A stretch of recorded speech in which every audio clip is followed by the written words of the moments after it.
मैं अपने living room में अकेली बैठी हुई विचारों में खोई हुई थी। मेरे पति पिछले हफ्ते एक बिजनेस ट्रिप पर गए हुए थे। मेरे काम पति कभी भी मेरे लिए समय नहीं निकलते थे। वह अपने काम में ही बिजी रहते थे, जिससे मैं इस खाली घर में अकेली और अलग थलग महसूस कर रही थी। तभी दरवाजे पर दस्तक हुई। उत्सुकता के साथ मैं दरवाजा खोलने के लिए उठी और देखा कि मेरा भाई दरवाजे पर खड़ा था।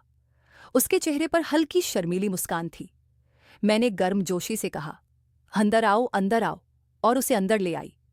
वह मुझे गौर से देख रहा था और उसने कहा, दीदी, अब बताओ कि मुझे यहाँ क्यों बुलाया है। मैंने उसे अंदर बुलाया और दरवाज़ा बंद कर दिया। उसके पीछे पीछे मैं भी अंदर आ गई और उससे बातें करने लगी। थोड़ी देर बाद मैं चाय बनाने के लिए किचन में चली गई। जब मैं 2 कप चाय लेकर वापस आई तो मैंने उसके पास बैठते हुए कप उसके हाथ में दिया। मैंने अचानक पूछा, जीजा जी आए थे क्या? मैंने थोड़ी उदासी से कहा, हाँ आए तो थे, लेकिन 4 दिन रहकर ही वापस शहर चले गए। मेरी उदासी देखकर मयूर को ऐसा लगा कि मैं अपने पति से खुश नहीं हूं। तभी वह मौके का फायदा उठाते हुए कहने लगा, दीदी, मैं आपसे कुछ कहना चाहता हूं, पर मुझे डर है कि कहीं आप बुरा ना मान जाएं। मैंने उसे प्रोत्साहित करते हुए कहा, तुम बताओ क्या बात है।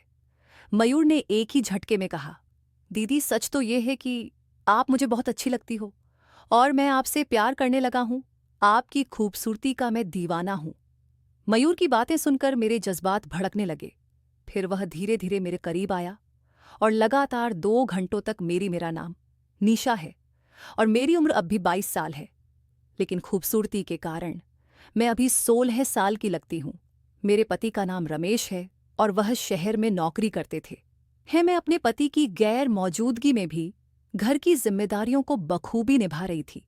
मेरा एक बेटा और एक बेटी थी। बेटे की उम्र 7 साल थी और बेटी की 5 साल जिंदगी बड़े आराम से चल रही थी। लेकिन अचानक ही इस हंसती खेलती जिंदगी में एक बदलाव आ गया।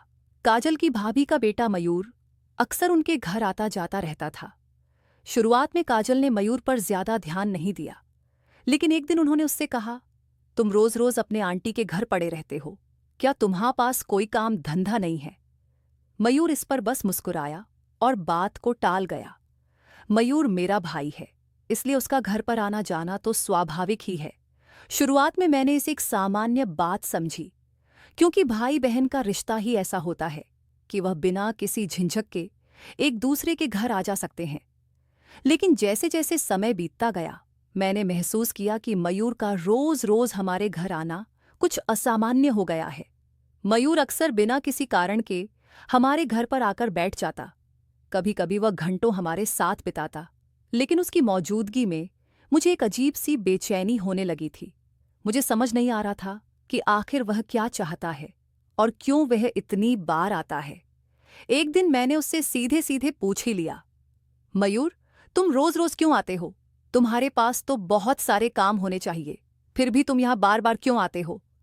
उसने बस मुस्कुरा दिया और कहा, दीदी, मैं यहाँ सिर्फ आपसे मिलने आता हूँ। उसका यह जवाब सुनकर मुझे राहत भी मिली और साथ ही कुछ सवाल भी मन में उठे। मैं सोचने लगी कि कहीं मैं मयूर को गलत समझ तो नहीं रही, लेकिन फिर भी उसके रोज रोज आने का सिलसिला जारी रहा। एक दिन जब मेरा भाई घर आया और बरामदे में रखी चारपाई पर बैठ गया, उसने अपनी आंखों में एक अजीब सी चमक के साथ मेरी ओर देखा और इधर उधर की बातों का सिलसिला शुरू कर दिया। बातें करते करते मयूर धीरे धीरे मेरे करीब आ गया और अचानक बोला, क्या आप जानती हैं कि आप कितनी खूबसूरत हैं दीदी? मैं ये सुनकर चौंक गई, लेकिन फिर हंसते हुए बोली, काफी अच्छा मजाक कर लेते हो। मयूर ने सिर हिलाते हुए गंभीरता से कहा, नहीं दीदी, मैं मजाक नहीं कर रहा हूं। आप वाकई मुझे मोहित कर लेती हैं। मेरा दिल आपको देखने के लिए तरसता है, इसलिए मैं अक्सर यहां आता हूं। मयूर के शब्दों ने मुझको एक पल के लिए स्तब्ध कर दिया। मैंने झिझक हुए पूछा, तुम क्या कहना चाह रहे हो? मयूर मुस्कुराते हुए बोला, कुछ खास नहीं, बस मेरे साथ बैठो और मुझे बताओ कि जीजाजी कब वापस आएंगे। मेरी उलझन को भांपते हुए मयूर ने धीरे से कहा, मुझे तुम पर तरस आ रहा है। जीजा को तुम्हारी बिल्कुल भी परवाह नहीं है। अगर उन्हें परवाह होती तो वे तुम्हें इतने दिनों तक अकेला नहीं छोड़ते। मेरी सीने में दर्द हुआ। इसी दौरान मयूर ने कुछ ऐसा कहा जिसने मुझे अंदर तक झकझोर दिया। मैंने उसे जवाब दिया, मयूर, तुम ऐसा कैसे कह सकते हो? मेरे पति के दूर रहने के अपने कारण हैं। मयूर ने धीमी आवाज में कहा। जब जीजा दूर होते हैं तो दीदी आपको उनकी कमी महसूस नहीं होती। अगर उन्हें सच में आपकी परवाह होती तो वे आपको इस तरह अकेला छोड़कर खुद गांव में रहने की बजाय आपके साथ रहते, और आप यहां अकेली इस हालत में उनके बिना रह रही हैं। मयूर की इस बात ने मेरी दुखती रग पर हाथ रख दिया था। भाई की बात सुनकर मैं सोच में पड़ गई। आखिर मैं भी तो अभी जवान ही हूं। इस तरह अपने पति से दूर कब तक रह सकती हूं? अभी तो हमारी उम्र है। एक दूसरे के साथ प्यार से समय बिताने की कुछ सालों बाद तो हमारी उम्र ढलने लगेगी। इसी दौरान मयूर मेरे पास आकर मेरा हाथ पकड़ते हुए कहने लगा, दीदी, अब आप चिंता मत करो, सब कुछ ठीक हो जाएगा। इतना कहकर मयूर वहां से चला गया, लेकिन मेरे दिल में कई सवाल छोड़ गया। मैं सोचने लगी कि मयूर का मेरे यहां बार बार आने का मकसद क्या है। कुछ दिनों बाद मयूर फिर से आया। इस बार वह मेरे करीब बैठा और फिर से वही बातें शुरू कर दी। उसने कहा, दीदी, मैं आपकी चिंता करता हूं। मैं नहीं चाहता कि आप इस तरह अकेली रहे। आप बहुत खूबसूरत हैं और आपको हमेशा खुश रहना चाहिए। मयूर की बातें सुनकर मैं समझ नहीं पा रही थी कि उसे क्या हो गया है। उसका मेरे प्रति इस तरह का बर्ताव, उसकी यह बातें, ये सब मेरे लिए बहुत भारी हो रहा था। मेरे अंदर एक अजीब सा संघर्ष चल रहा था। मैं अपने मन को समझाने की कोशिश कर रही थी कि यह सब गलत है, लेकिन मयूर की बातें बार बार मेरे दिमाग में गूंज रही थी। मेरा भाई 20 साल का हट्टा कट्टा नौजवान है और दिखने में भी ठीक ठाक है। उसकी अभी शादी नहीं हुई है। वह गांव के एक राशन की दुकान में काम करता है और उसकी तनख्वाह भी गांव के हिसाब से ठीक ठाक है। मयूर के बार बार आने से उसके दिल में मेरे लिए एक खास जगह बन गई थी। उसने मुझसे ऐसी बातें करनी शुरू कर दी जिनसे मुझे एहसास हुआ कि वह मेरे बारे में अलग तरीके से सोचने लगा है। मयूर के दिल में मेरे लिए जो भावनाएं थीं, वह अब खुलकर सामने आने लगी थी। वह मुझसे बार बार कहता, दीदी, मैं आपकी बहुत परवाह करता हूं। आप अकेली क्यों रहती हैं? जीजा जी को आपके साथ होना चाहिए। उसकी ये बातें सुनकर मेरा दिल भर आता। मैं सोचने लगती, क्या मयूर सही कह रहा है? क्या मेरे पति को मेरी परवाह नहीं? मयूर को हमेशा इस बात का डर था कि अगर उसने अपनी भावनाओं को जाहिर कर दिया तो कहीं मैं उससे नाराज ना हो जाऊं। लेकिन फिर भी उसके दिल में एक चाहत थी कि मैं उसकी भावनाओं को समझूं और उसे अपनाऊं। वह जानता था कि हमारे रिश्ते की मर्यादा बहुत महत्वपूर्ण है और अगर यह टूटी तो इसका असर हम दोनों के जीवन पर पड़ेगा। मयूर की बातें और उसकी भावनाएं अब मेरे दिल में भी जगह बनाने लगी थी। मैं अपने पति से बहुत दूर थी और मयूर की बातों ने मेरे अंदर की बेचैनी को और बढ़ा दिया। मैं सोचने लगी, क्या मैं भी मयूर के प्रति आकर्षित हो रही हूं? क्या मैं अपने पति की गैर मौजूदगी का फायदा उठाकर मयूर के करीब आना चाहती हूं? मेरे अंदर एक भयंकर संघर्ष चल रहा था। एक ओर मैं मयूर की भावनाओं को नजरअंदाज नहीं कर पा रही थी और दूसरी ओर हमारे रिश्ते की मर्यादा मुझे हर बार रोक रही थी। मुझे समझ नहीं आ रहा था कि मैं क्या करूं, किससे बात करूं। मयूर का मेरे प्रति आकर्षण बढ़ता जा रहा था और मैं भी कहीं ना कहीं उसकी बातों से प्रभावित हो रही थी। एक दिन मैं बरामदे में बैठी अपने विचारों में खोई थी। मयूर उस दिन पहले ही चला गया था और उसके जाने के बाद से ही मेरे मन में मयूर के विचार घूम रहे थे। उसके शब्द पूरे दिन मेरे दिमाग में घूमते रहे और इससे मैं रात भर सो नहीं पाई। कुछ दिनों बाद मेरे पति रमेश छुट्टी पर घर आ गए। दरवाजे पर मुझे देखकर उसकी आंखें खुशी से चमक उठी। उसने मुझे कसकर गले लगाया और कान में कुछ मीठी बातें कहीं, जिससे मेरा दिल खुशी से भर गया। उस रात जब हम डिनर के लिए बैठे तो मैं अपने असली भावनाओं को रमेश से छुपा नहीं पाई। मैंने कहा, तुम्हारे बिना यहां मेरा बिल्कुल भी मन नहीं लगता। अगर तुम घर से ही कोई काम कर लो तो हम सबके लिए अच्छा रहेगा, और अगर नहीं तो मैं भी बच्चों को लेकर शहर में तुम्हारे साथ रहूंगी। मेरी बात सुनकर रमेश हंसते हुए बोला, तुम पगला गई हो क्या? अपनी उम्र देखो, और फिर बच्चे भी बड़े हो रहे हैं। मैंने जवाब दिया, मेरी उम्र को क्या हुआ है? अभी मेरी उम्र ज्यादा नहीं हुई है। इस उम्र में तो बहुत लोग शादी करते हैं, तो क्या वे रोमांस नहीं करते? मेरे इस बात पर रमेश ने कोई जवाब नहीं दिया।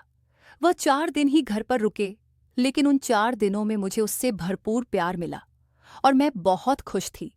मैं चाहती थी कि वह हमेशा इसी तरह मुझसे प्यार करता रहे। लेकिन 4 दिन की खुशी के बाद मैं फिर से तन्हा हो गई। जब वह मुझसे दूर रहता है तो मुझे बिल्कुल भी अच्छा नहीं लगता। उसकी यादें मुझे तड़पाने लगती हैं। यह सब सोचते हुए मैं उदास हो गई और खुद को मयूर के शब्दों में खोया हुआ पाया। उसके रोमांच और उत्साह से भरी कहानियों ने मेरे दिल में एक और चाहत जगा दी। हर बीतते पल के साथ मुझे उससे व्यक्तिगत रूप से मिलने की इच्छा बढ़ती जा रही थी। आखिरकार मैं अपनी उत्सुकता को और अधिक नहीं रोक पाई। मैंने फोन उठाया और अपनी माँ का नंबर डायल किया। मयूर कब आ रहा है? मैंने उत्सुकतावश पूछा और अपनी आवाज में छिपे उत्साह को रोक नहीं पाई। वह अगले हफ्ते हमसे मिलने आएगा, उसने मुस्कुराते हुए जवाब दिया। वह तुमसे मिलने का बेसब्री से इंतजार कर रहा है। ये खबर सुनकर मेरे भीतर खुशी की लहर दौड़ गई, क्योंकि अब मैं उस युवा से मिलने वाली थी जिसने अपनी कहानियों से मेरी कल्पना को बांध रखा था। दिन धीरे धीरे बीतने लगे और मैं उसके आने का बेसब्र से इंतजार करने लगी। फिर एक दिन अचानक मेरे दरवाजे पर दस्तक हुई।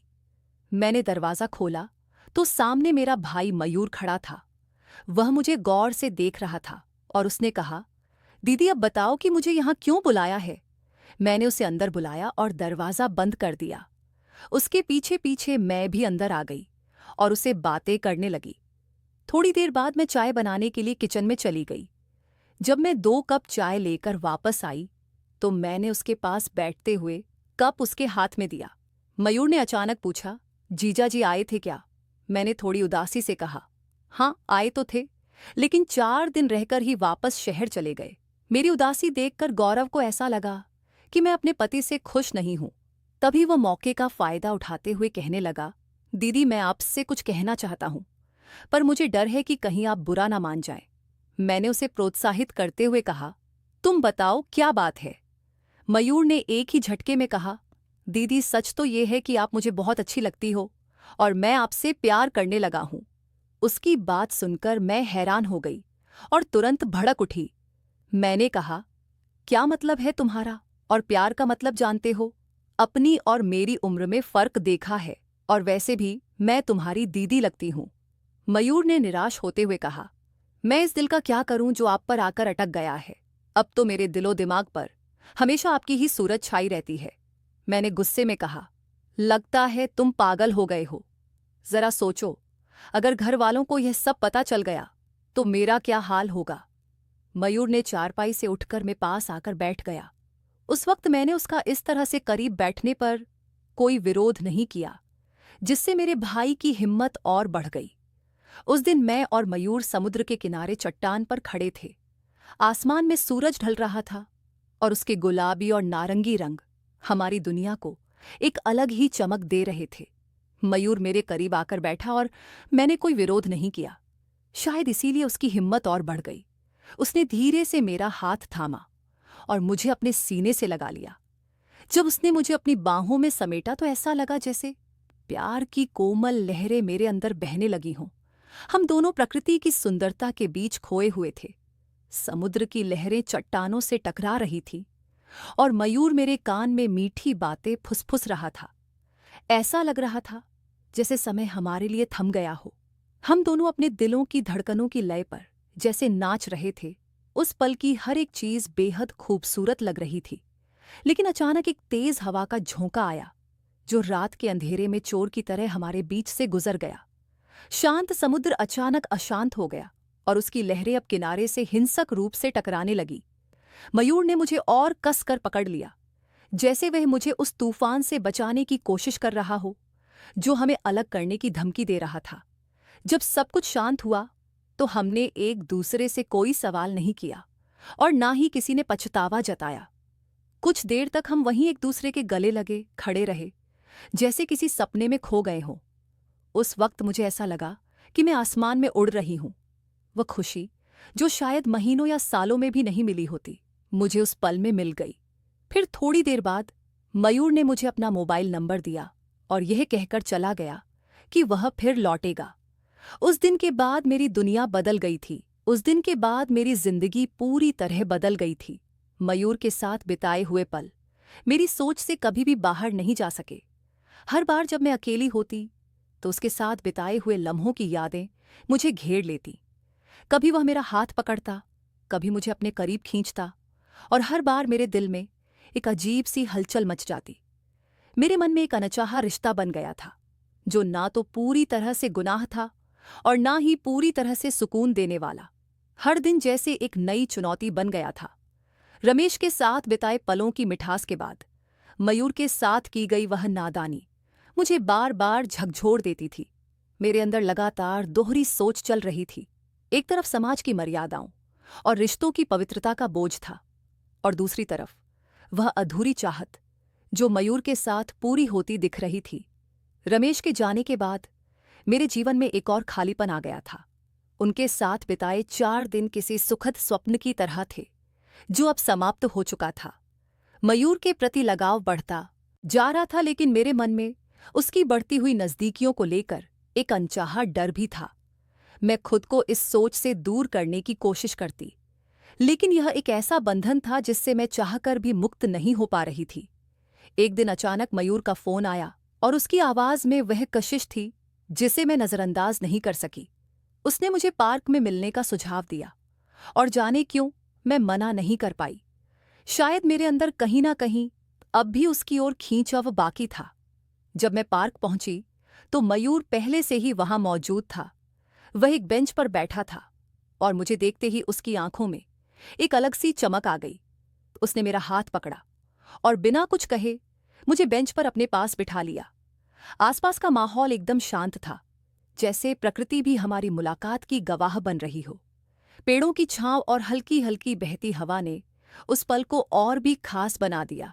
मयूर ने धीरे से मेरे हाथों को अपने हाथों में लिया। मैंने कोई विरोध नहीं किया। उसका स्पर्श एक बार फिर मेरे दिल की धड़कनों को तेज कर गया। वह मेरे करीब आया, इतना करीब कि उसकी सांसें मेरे चेहरे पर महसूस होने लगी। मैंने उसकी आंखों में देखा, और वहां वह सब कुछ दिखा जो शायद मेरे अंदर भी था। एक छुपी हुई चाहत, एक अनकही ख्वाहिश। उसने धीरे धीरे मेरी कमर के चारों ओर अपनी बाहें लपेट ली। मेरे दिल की धड़कनें और तेज हो गई, लेकिन मैंने खुद को उसके करीब आने से नहीं रोका। ऐसा लग रहा था जैसे हम दोनों किसी और ही दुनिया में खो गए हों, जहां सिर्फ हम दोनों थे और कोई नहीं। मयूर ने धीरे से मेरा चेहरा अपने हाथों में लिया और अपने होंठ मेरे माथे पर रख दिए। उस पल में ऐसा लगा जैसे सारी दुनिया थम गई हो। मैंने अपनी आंखें बंद कर ली और बस उस पल को जीने लगी। उसकी नज़दीकियां मुझे एक अजीब सी खुशी दे रही थी, जो मैं खुद से छुपाने की कोशिश कर रही थी। वह धीरे धीरे मेरी ओर झुका, और उसके होंठ मेरे होंठों के करीब आ गए। मेरा दिल जोर जोर से धड़कने लगा, और एक पल के लिए मैंने सोचा कि मुझे उसे रोकना चाहिए, लेकिन मेरे अंदर की चाहत ने मुझे रोकने नहीं दिया। हमारे होंठ मिले, और उस पल ने जैसे मेरे सारे संकोच को भगा दिया। मैंने भी उसके साथ उस पल को जीने का फैसला कर लिया। हम दोनों ने एक दूसरे को थाम लिया, और वह पल जैसे हमारे लिए गया। उसकी बाहों में मैंने खुद को सुरक्षित महसूस किया, और उस वक्त मेरे सारे डर, सारी चिंताएं कहीं गायब हो गई। मैंने अपने हाथों से उसके बालों को सहला, और उसने मुझे और कसकर अपनी बाहों में जकड़ लिया। उस पल में हमने अपने सारे बंधनों को तोड़ दिया।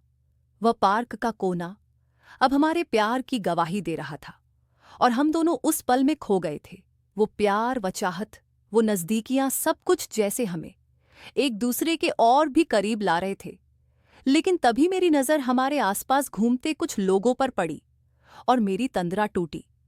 मैंने खुद को मयूर से दूर किया और अपने कपड़ों को ठीक करते हुए उठ खड़ी हुई।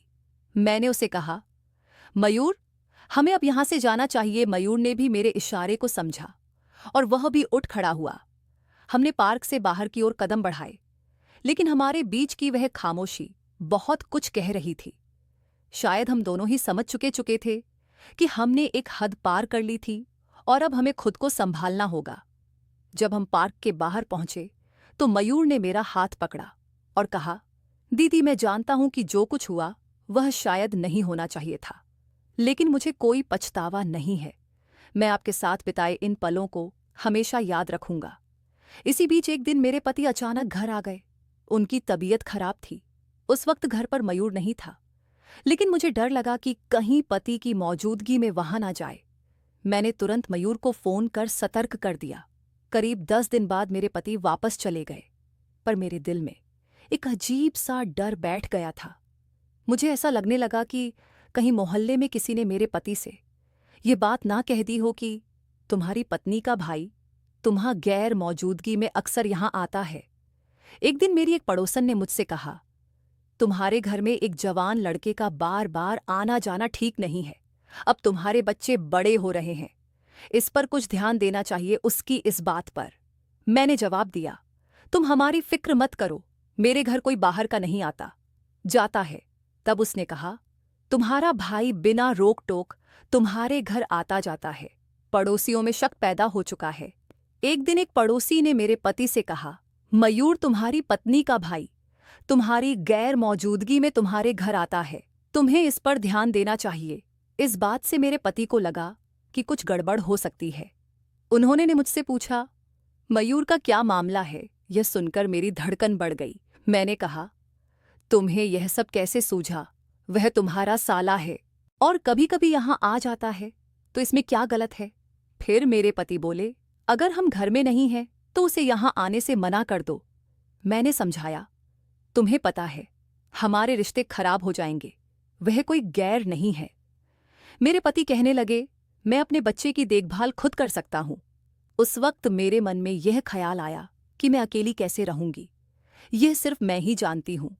उन्होंने कहा, मैं सबके लिए ही बाहर रहता हूं, क्या तुम्हें लगता है कि तुम्हारे बिना मैं खुश हूं? मेरे मन में यह शंका भी उठी कि शायद पड़ोसियों ने उनके कान भरे हैं। मेरे पति जब भी घर आते थे कुछ दिन में ही शहर लौट जाते थे, लेकिन इस बार उन्हें शहर जाने का मन नहीं हो रहा था। उन्हें लगने लगा कि उनके गृहस्थ जीवन की नींव हिल रही है। उस दिन के बाद से वह परेशान रहने लगे। कुछ दिनों बाद वह शहर चले गए, लेकिन उनका मन बार बार घर की ओर खींचने लगा। उन्हें शक होने लगा कि मैं उनके पीछे कुछ गलत कर रही हूं। एक दिन अचानक उन्होंने बिना बताए छुट्टी लेकर घर लौटने का फैसला किया। जब वह घर आए तो उन्होंने देखा कि घर में कोई बच्चा नहीं था। वे सीधे कमरे की तरफ बढ़े। जब उन्होंने कमरे का दरवाजा खोला तो मैं उन्हें देखकर हैरान रह गई। उस वक्त मैं और मयूर ऐसी स्थिति में थे और वह सब कर रहे थे। मेरे पति ने मुझे इस हालत में देखकर अपने आप पर नियंत्रण खो दिया।